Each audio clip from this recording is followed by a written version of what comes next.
Hi guys, I hope you all are doing amazingly well, staying safe and feeling fabulous. We are continuing our journey in Italy, and for those of you guys who are watching my videos for the first time, this is the channel where we talk about people, places and pages. So let's get rolling. Looks like there's a market situation happening today. Oh, bed sheets anyone? Ciao, buongiorno, good morning everybody. Today we are going to take a day trip to Padua. It's really early in the morning, say about 7:30 in the morning, and I am going to the train station now to get tickets and head to Padua because there are some interesting places to see there. And yep, super early, and I thought I'd make a good early start so that I can spend probably most of the day there in Padua. So to the train station we go. So I'm in the Mantova train station, which is by all accounts a very modern station because most stations are like pretty old and dank and smell funky, but not this one. This is like super modern, really clean lines, very minimalist feel and all that.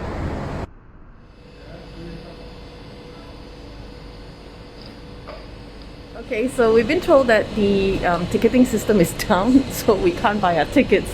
As such, we have to board the train and then buy our tickets when the conductor comes around. Haha!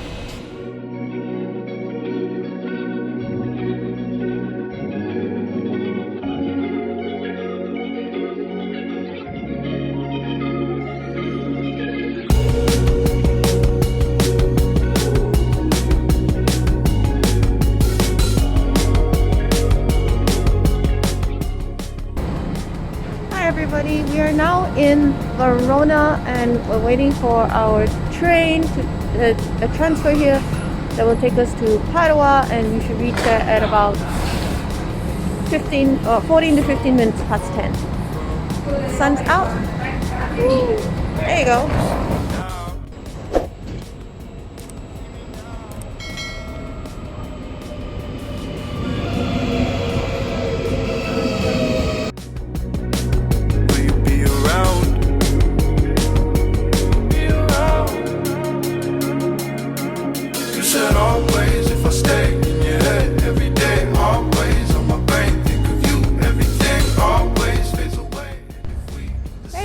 This is the first stop. I'm here at Giardini dell'Arena, so this is the arena. I guess it's like the Roman arena. It's kind of thingy, but I'm headed that way for the museum. So let's go. From me now, if I turn it up, can you hear the sound? I'm not sure why it says free, but you gotta cut your money. But the keys are here, so. The set of institutions that go by the name of the Civic Museums of Padua has its origins in a nucleus of artworks that formerly decorated civic offices. In 1783, the convent of San Giovanni di Verdara was suppressed and its art collections were allocated to the council. After the suppression of religious bodies during the Napoleonic era, the title of museum was given in 1825 to the collection of Venetian, Greek and Roman inscriptions displayed by Abbot Furlaneto in the lodges of the Palazzo della Ragione. Now within the compound you will also find the Archaeological Museum, the Museum of Medieval and Modern Art, the Palazzo Zuckerman, which is the Museum of Applied Arts, and the Botticin Museum.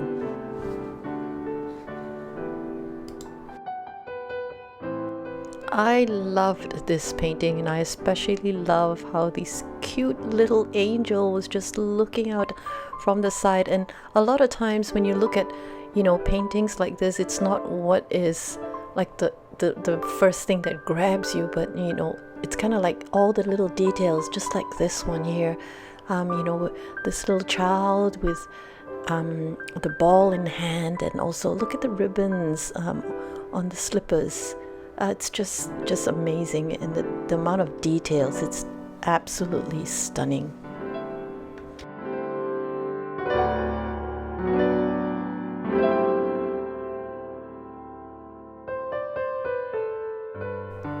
An integral part of the museum itinerary is the Scrovegni chapel with its world-renowned frescoes by Giotto. Now you need to get your tickets and then you'll be allocated a particular time slot to visit the chapel because it is super popular and it is so beautiful, and you can see why. So we're a bit early, so we have to wait for a while more. We're scheduled to go up at 12:15, so we have to wait. Guys, this place is just so gorgeous. No surprises, it is actually in the UNESCO Heritage List. It is so beautiful. I have no words, and I think my videos and photos does not even do the place justice. It's really nothing like seeing it for yourself there. It is just amazing. I am awestruck. In the year 1300 AD, Enrico Scrovegni, a wealthy gentleman of Padua, purchased the area on which the Roman arena had once stood to build his palace. Next door to the dwelling, he planned to build a chapel dedicated to Santa Maria della Carita. Tradition has it that the building was erected in suffrage for the soul of his father Reginaldo, the usurer evoked by Dante in Canto 17 of the Inferno. Guess if you've done some shady stuff, your kid's gotta pay.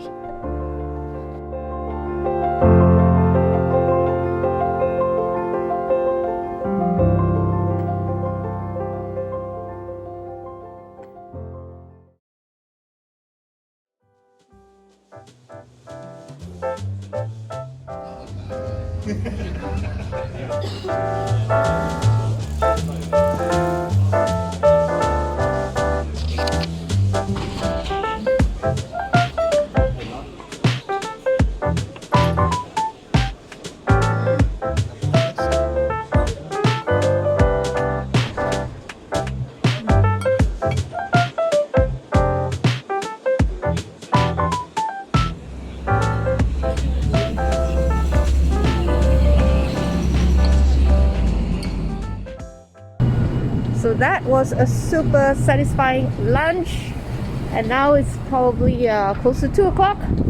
Onward to the next destination.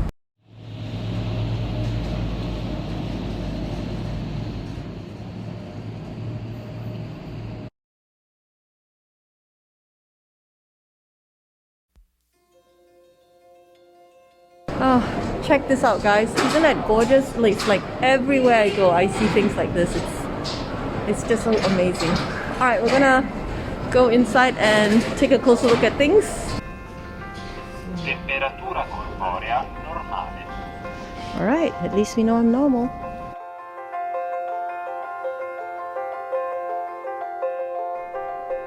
This is the Palazzo della Ragione.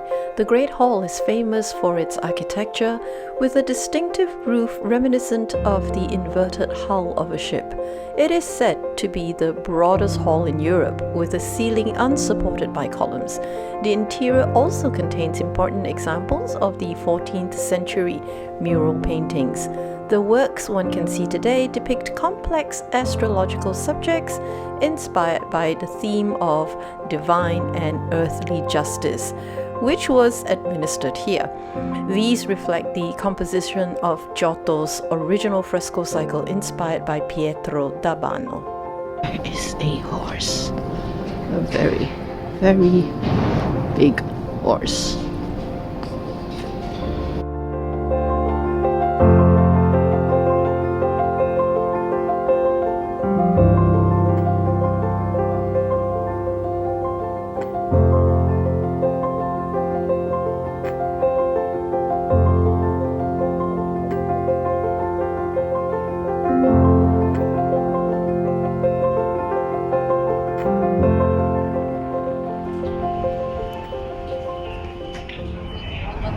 And here we are at last, our destination, Basilica del Sant'Antonio.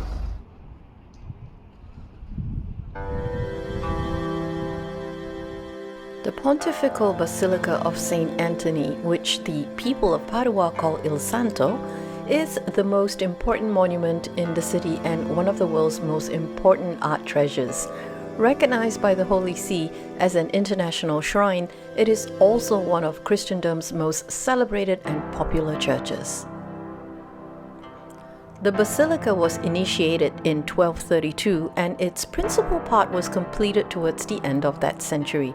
It was dedicated to Saint Anthony of Padua, who was born around 1195 in Lisbon, Portugal, and who died in Padua on 13th of June 1231. Taken as a whole, the majestic building displays the strong influence of St. Mark's Basilica in Venice, yet its large and imposing structure is Romanesque, while the interior, with its high apse and 9 radial chapels, is purely Gothic in style. These contrasting characteristics are blended together in an original way which immediately distinguishes the basilica from other medieval places of worship.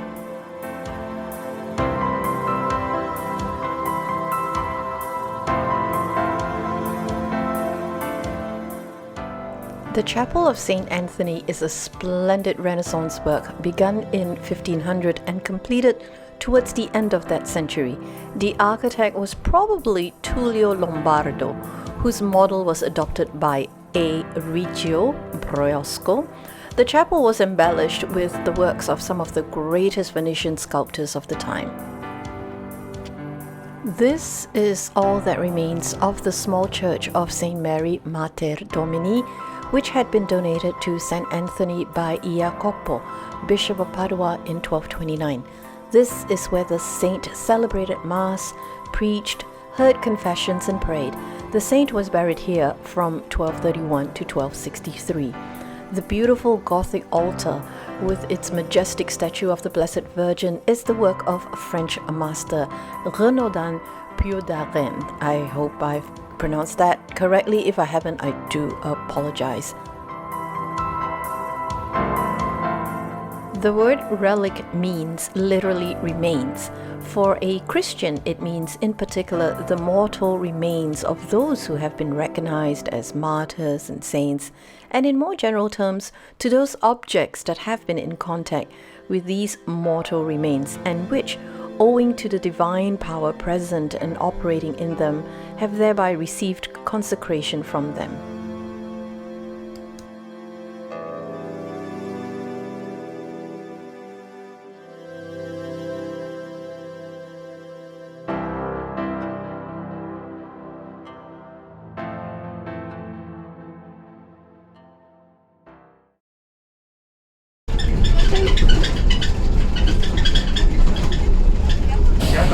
I am so tired, but I had a great day at Padua. Now catching a train back towards Verona, where we'll then change to take another train back to Mantova.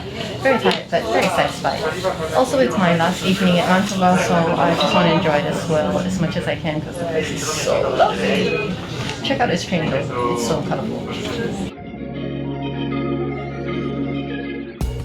And that's it for this episode, guys. Thank you so much for watching. Remember to hit that subscribe button if you haven't already done so. Give us a thumbs up if you have enjoyed the video. Give us a thumbs up even if you didn't enjoy the video. It doesn't cost you anything. Drop us a comment. Let me know where you've been traveling or where you want to travel to. Until I see you again, remember to be kind and be brave. Ciao! Can you see me now?